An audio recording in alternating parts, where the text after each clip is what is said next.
Okay, so hello and welcome to WJ's podcast, Hallway Pass. And I am here with two very special people. And if you would like to introduce yourselves. Hello, my name is Joyce Onana. I am the Vice President of Black Student Union at WJ. I am a junior. Yeah, I'm really happy to be here today with you guys.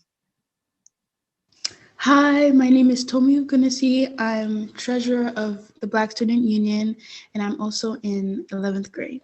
And it's nice to be here doing the WJ podcast. It's nice to be here. I'm really thankful that you guys are here. This is very fun. I wanted to do this episode for a while because I feel like it's really important, especially now. And I think it's best to introduce to see, like, what is BSU? What do you guys represent? What do you do? What message do you want to have? Well, BSU is something that's been around at WJ for a little bit now, I think about 4 years. It is supposed to be a safe space for Black students, just a place where Black students can get together and talk about what they've gone through in terms of feeling isolated. We go to a PWI, in terms of feeling isolated from their other students and just experiences that they can really only connect to with other Black students. As well as doing things within our own community. Usually, with COVID, it's a bit hard to do that, but usually we try to have the assembly in which we are able to share more of Black culture and its diversity with, the students at WJ, as well as just doing little other things like visiting HBCUs, going to museums that really speak on African American history and things of that nature. Okay, that's perfect. So I want to introduce and talk about the recent movement that's happening. Obviously, BSU has been around way before that. But, I want to talk about how has this movement affected your club and maybe your plans, and, has it benefited? Has it opened new eyes? Has it allowed more students of all races to kind of get a better understanding of what Black Lives Matter really is? Yeah, so it's definitely been something. This is what we're going through right now is very monumental. And I think more than ever, Black people need support. So a club like BSU is really, really important because I think oftentimes when we think of civil rights movement and we think of allyship and we think of being a voice, we often forget that there is a mental exhaustion that comes with it, especially watching Black people be massacred by people that are supposed to care and value our lives. And so there is that disconnect that we hope. That's kind of why our purpose has changed this year. We're going less about educating our white peers and going out and doing things like provide the assembly, and more so directing all of our attention to uplifting and protecting Black students from the hurt and the trauma that comes with things like this. I think it's really been a great opportunity to bring a lot of races together in talking about oppression and opening eyes regarding what the Black community has been saying for years. And I think that that's really, really good. But we can't lose sight of the fact that although that this is a really great movement to bring everyone together, we have to care about Black people, not just their struggles and their misery. We have to care about, we have to protect, and we have to remember that Black love matters, Black happiness matters. The glories of Black people need to be protected more than ever.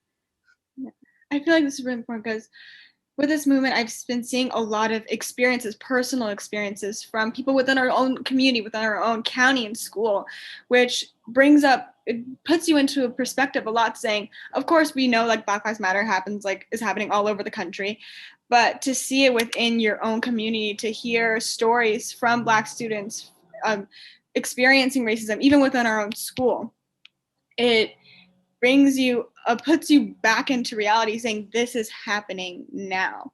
And I feel like having this, especially with the account Black at WJ, sharing these experiences, it I hope it allows more students, regardless of their race, to kind of understand that we need to do something about this. Yeah, I agree 100%. And I think that that was a really great point to bring up. Oftentimes when we see this, like, this movement has been around for generations now. It first started after Emmett Till was killed back in 1950, but when you don't really connect to that, when Trayvon Martin was killed, we were like in elementary school, so we couldn't really process. But now we have a different perspective of it. When, like you said, there's Black at WJ, where you have Black students telling their peers, recounting experiences of racism, and that really does change your perspective, and you really realize that this is not just something that like is being thrown out there. These are real people that I know and and that live in our community. Yeah, and with that, with this movement that's been going on like the past almost a year, there's been a lot of increase in social media activity. But I feel like with that comes both positive and downsides. Of course, you have more awareness. Of course, you're able to spread this to more people now. But I feel like there's also been an increase in a lot of like performative activism, with a lot of people just kind of saying that they care, but not really showing that they care. And, I want to see if you've experienced any of that, if you can talk about if parts of like performative activism that you've experienced within the club or even with your own like life experiences. With social media presence and with allyship, there comes a lot of people that are treating this as a trend.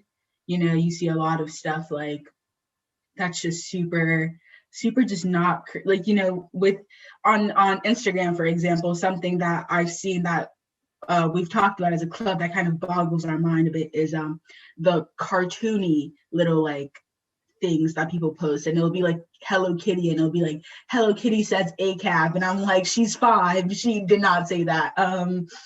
And yeah, it's just kind of like we it's almost like it's trying to fit an aesthetic, you know what I mean? Like they want to say something, I guess, politically driven, but they don't want it to clash with like a internet personality they've put out there.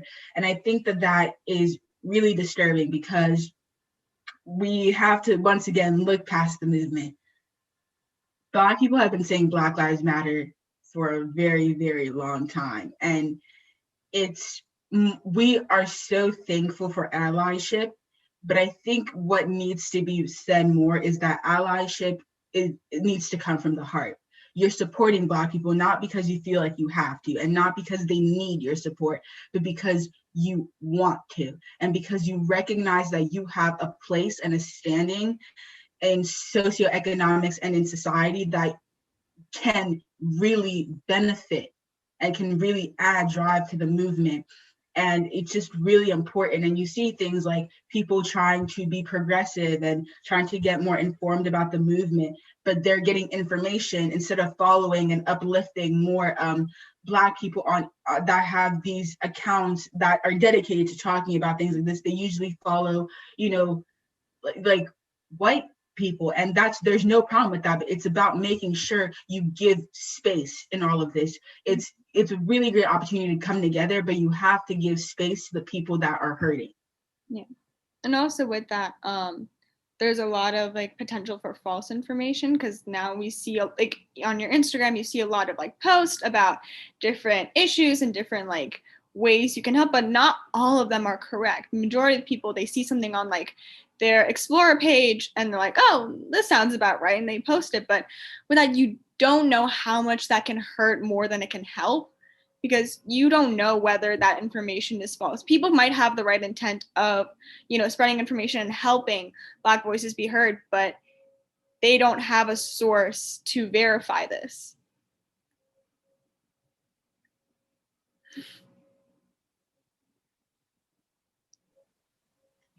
Definitely. Like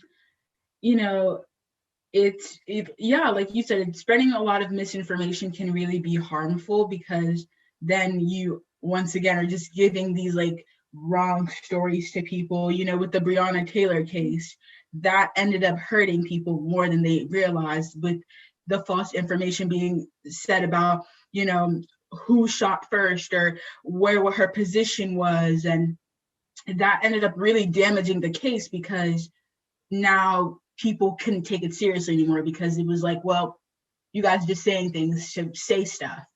And it's sometimes, I think we just need to, the problem is talking over people. You know, it's once again great way to bring about conversation and to really listen. But I think more than ever, we have to listen. We can't speak over Black people. We can't speak over people of color. To have a conversation, we all need to listen. And it's a really big problem when you see people that take their allyship more as them speaking over than them listening. Yeah, because I feel like a lot of ways when people are like, oh, we want to help. So when people talk about their experiences, they don't really listen to them. Well, it's more of like, oh, we want to help. Here's my experience. Well, what can we do to help? And then a lot of times people will give, things to help you. Like, hey, you can do this, this, and this. Yeah. But somewhere along the line of conversation, it gets blurred out, and other people who are considered allies are like, well, I don't really agree with that, or like that doesn't fit everybody's that doesn't fit everybody's perspective. And I feel like a lot of people want to make everybody happy with being an ally, but that's not possible. We have seen backlash from people saying, oh, all lives matter, or they're like downplaying these cases of innocent people being shot. They're like, oh, well, if they didn't do X, Y, and Z, if they didn't commit X, Y, and Z crimes.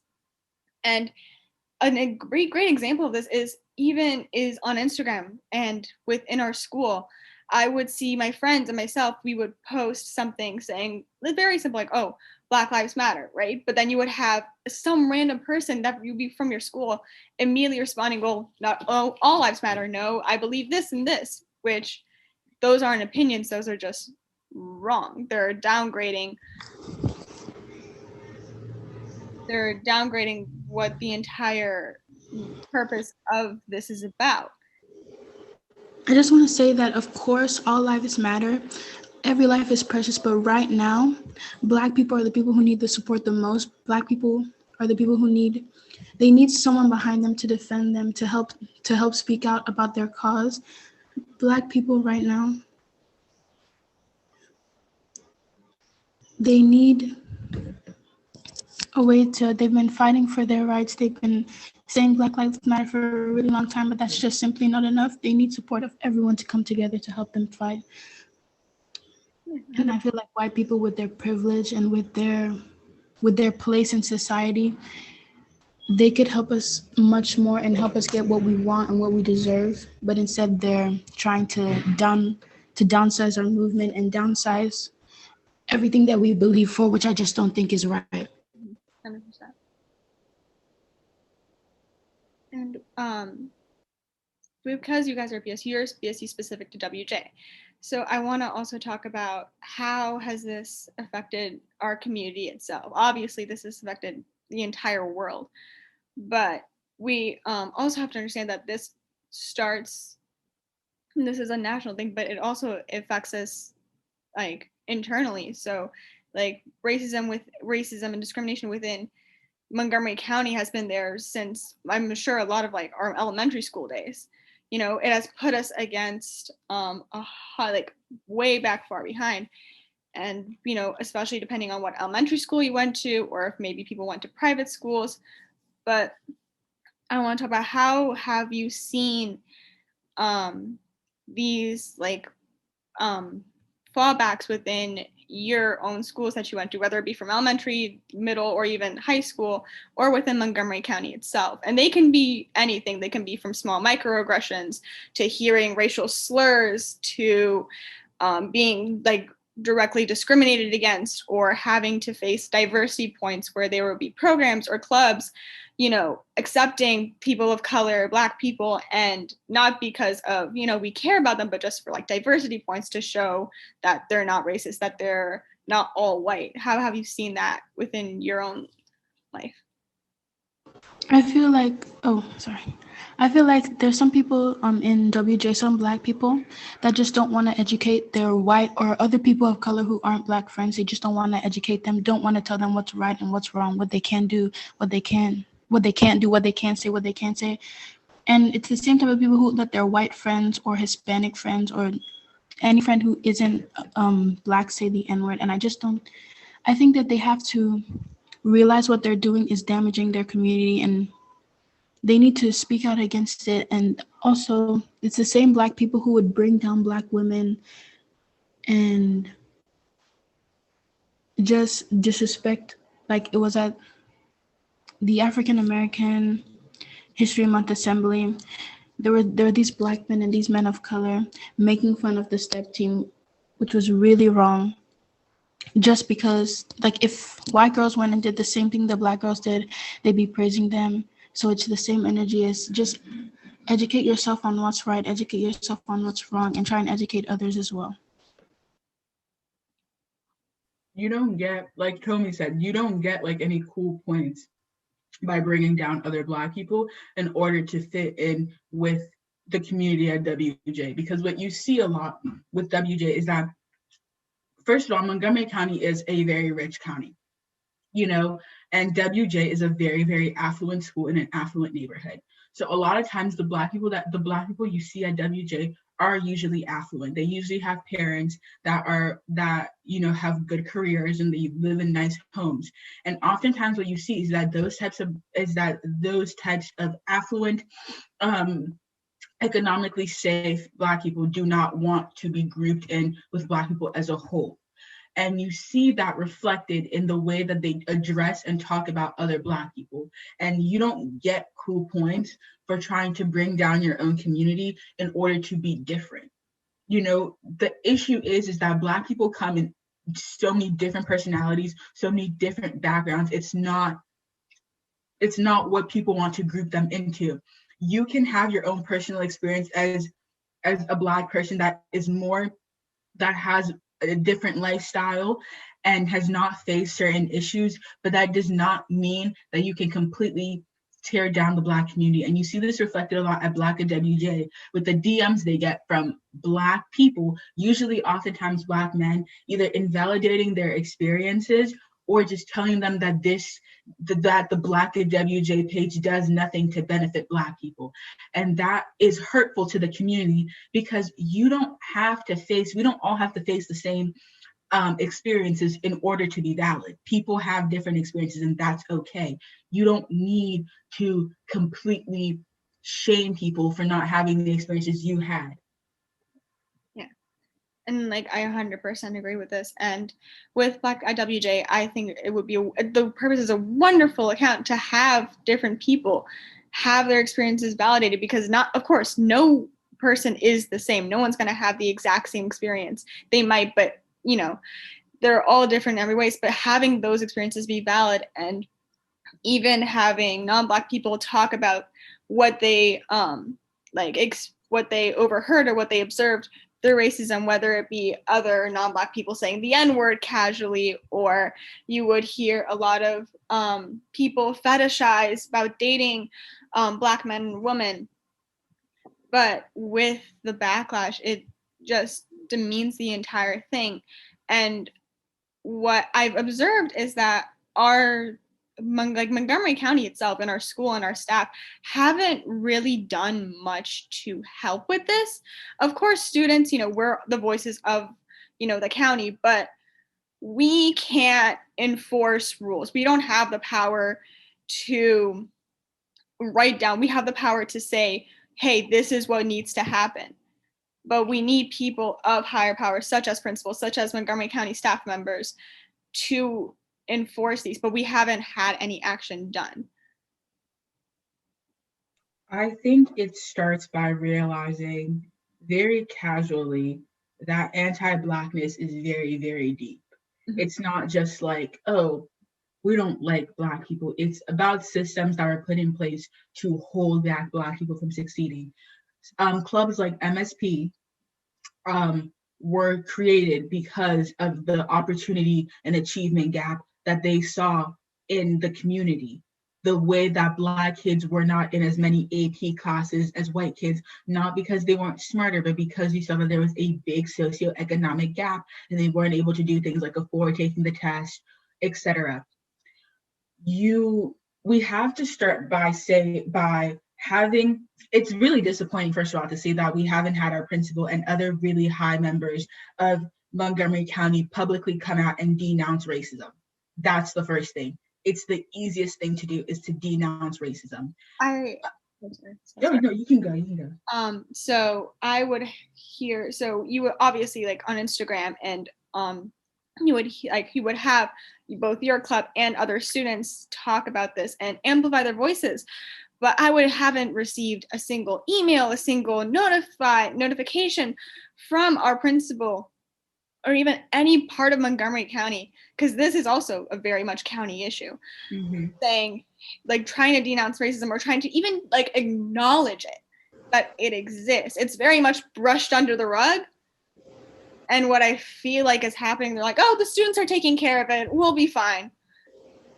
Another thing about that is that, I'm sorry. Another thing about that is that some teachers would hear students just say the N-word in the hallway in the classroom and they wouldn't do anything about it. And it's things like that that prove that they don't care and they're just leaving it up to the students to take initiative and educate everyone. Like, we need Ms. Baker or we need an admin of any grade to just say something to let us know that they're on our side and to let us know that they're trying to help us denounce racism, as Joy said.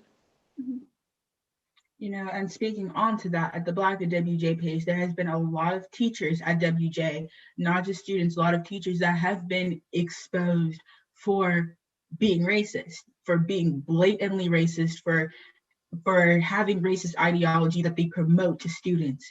And the fact that nothing has been done, no formal apology, nothing has been said to even try to tame the situation, shows how little they care. They will rather have teachers that have just not cared about kids of color than to have to anger or upset, you know, the white community at WJ by publicly speaking out about this. There was a march at WJ over the summer, and I did not see Ms. Baker there, not even to stand at the front door. What I saw 4 police officers at the front of the school. Instead of seeing our admin there take care, just to even, you don't even have to march with us. You have to just be there. You know, we were marching down Old Georgetown Road. We had parents throwing up middle fingers at us. We just were like completely, belittled. And we didn't even have like teachers to stand out there and pretend to care, besides like, I'm saying like admin, like, Mr. Who was there? Toby, who was our homeroom teacher? Mr. Butler. Mr. Butler was there. Like, you had like teachers, some teachers that really genuinely cared, but to have admin, the person that's running the school, and has clubs in her school such as Black Student Union, Minority Scholars Program, does not care. Yeah. And I feel like a lot of like admin and principal specifically, their messages, we care about the students, we want to hear your voices, but they don't. And unfortunately, WJ is not the only school that does this. This has happened in elementary schools, middle schools, high schools, all over the county. And they just very much, it's mostly the white students that they care about. Like, they would never hear a student from a person of color saying, hey, this is an issue that needs to be addressed. The most I have ever seen in my personal observations, the most I've ever seen is simply them saying, okay, we'll think about it. Yep. That's the most action I've ever seen. And who knows, there might be some student or might be some school that has taken initiative, but from WJ, what I've seen, like almost nothing happened. Even when we had the assemblies, I remember freshman year, the assemblies were mandatory. Every student had to go there or at least watch it from their classes. But once they made it optional and right during lunch, practically no one showed up. And when students were told Ms. Baker to do something about it, nothing happened.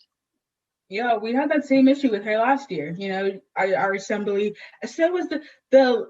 If you think ours was bad, the way that the Latinx assembly was treated was horrible. They had their mics cut off. They were literally being laughed at by the whole school, and they just let it happen.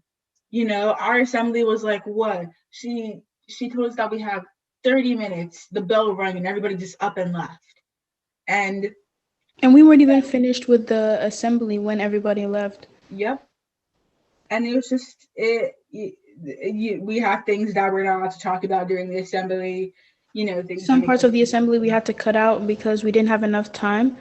Like, I feel like if Miss Baker really cared about that assembly and about the Black History Month, she would have let us, like, have the full hour, let us have let us have the assembly made mandatory, and have everybody sit and watch all the hard work that the BSU put into that assembly. Mm-hmm. Yeah. The issue is that black history is optional. It's not just, it's optional in every sense of the word. It's optional, you know, and she proved that it's optional, just not even like, it's just Black people are optional. You don't have to care. You don't have to care about their history. You don't have to care about anything that they do that does not impact you. And it reflects in the way that we're not even given the time to talk about our disparity. Mm-hmm.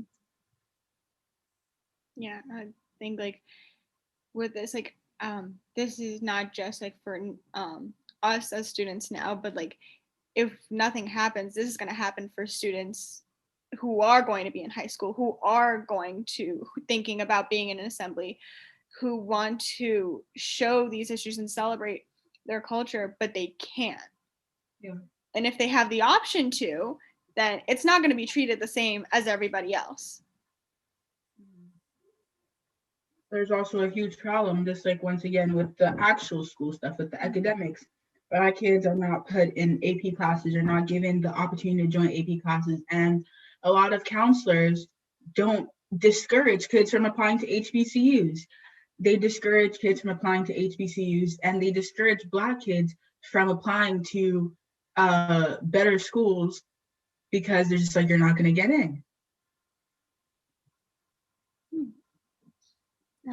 Like with a lot of like counselors and college apps, how is this club ours trying to like find issues with college too? Because we're all I'm a senior right now, so I'm in the process of applying to college, and it's very stressful. But I cannot imagine the amount of like, what's the word I'm looking for? But just like disappointment, because I see a lot of counselors, they kind of just don't really care much. Yep. About like if a person is trying to say, hey, I want to apply to an HBCU, they're they can't say, oh, you're not going to get in, you're just horrible. They have to kind of brush it on the rug, like, oh, think of a better choice for you, think of a better decision. And they're always like lower ranking schools. Yeah, that's why clubs like BSU and MSP are trying to help students with the opportunity gap, and students who counselors just don't want to help. We're trying to help them find scholarships they can apply to, how to make their application processes easier, to see how we can get them into the college they want to go to, and how to help them live their best life and succeed. Definitely. We post scholarships, like we have Miss Ladson and Miss Kellerman and all the other teachers that do MSP that are constantly on the lookout for scholarships. And usually once again we go visit HBCUs. We don't know how that's going to work with Corona this year, but hopefully we still get to visit a few. We visit Howard and all of them. Mm-hmm. And for your club specifically, I want to talk about like, what are your plans for the future for incoming members of BSU, for something that you want to leave behind for this club? For us, it's all about shaking the table, I think. I think a lot can come from conversation, and I think a lot of people are afraid of conversation and being confronted. And what our club aims to do is to give Black kids the power and the confidence to shake the table. You're not going to let, we have a whole team that we're rallying behind, including our sponsor, Ms. Kellerman, that it's like, if you ever feel isolated or you ever feel disrespected or anything by a student or a teacher, you have a team behind you that has your back. Because oftentimes, especially when it comes to teachers being called out for racism, the way that they handle it is very wrong, to try to belittle the students. They usually have you in a meeting and it's like one student and like 10 adults, and they're all like throwing questions at you, and it's just to make you buck. And when we have this, we have Miss Kellerman, we have Miss Latson, we have all these other teachers that are rallying behind you and are protecting you, and we are here to just shake the table. And that's our main objective for this year, is to give Black kids, like, to give them tranquility, that they're able to bypass the rest of their high school years, not being afraid of underachieving, or not being afraid of having to cover up or hide behind their Blackness. That's not what we're doing anymore. We're uplifting Black voices, and we're uplifting Black we're uplifting Black students, because it's okay to be Black, and that's what we need more than ever. We need to understand that Black is beautiful, Black is powerful, and it's okay to be Black. And you have to be unapologetically Black in all spaces, including a space like school. Mm-hmm. And what I think is really important to have Black students not only just be comfortable, but also be proud and be accept themselves, because we live in a system where our county and our school and our society doesn't accept Black people, doesn't accept anybody who is not white. Yeah. And so people need to learn how to feel not just, oh, I'm comfortable, but to be proud, to be able to say I'm proud of who I am. And with that, we need everybody to come together and also hold people accountable, especially teachers at WJ, to not only just say expose them, but also hold them accountable, make them able to have consequences to their actions, and not just brush it off as, oh, you're a student, you don't know better. Because at the end, racism is still racism. It doesn't matter how old you are or who you are. Racism is still racism. And this has to, whatever change can happen has to be for the better. And if that means that some teachers have to be held accountable, so that means some admin have to be removed or retrained or whatever the case may be, it needs to happen, no matter how uncomfortable other people might be. Definitely. We have to stop putting white comfort in the spaces. We have to stop putting white comfort over, Black trauma, because racism is traumatizing, and racism will affect your outlook on life and other things in your life.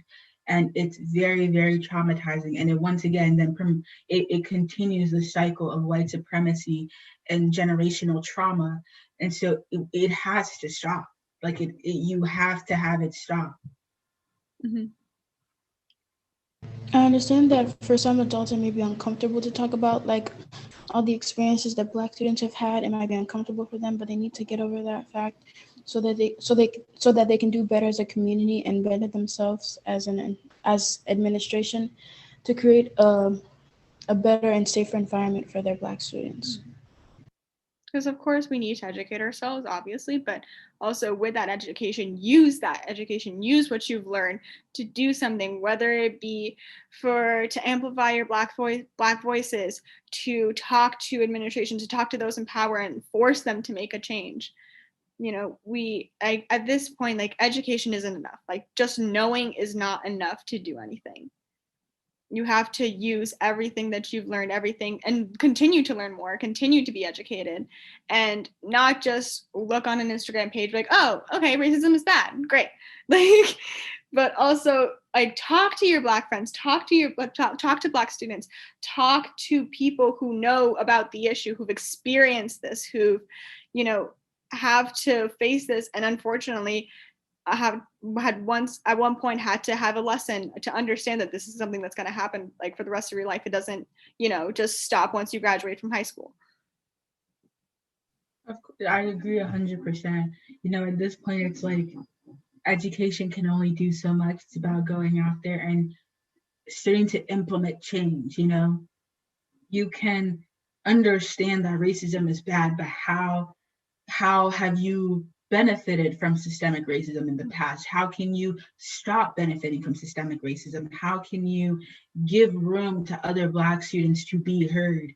How can you support Black students and support their movement? And how can you, it's just all about us coming together and doing better, you know? And unfortunately, this is all the time we have for today. But if you want to leave any message, any promotion behind, feel free.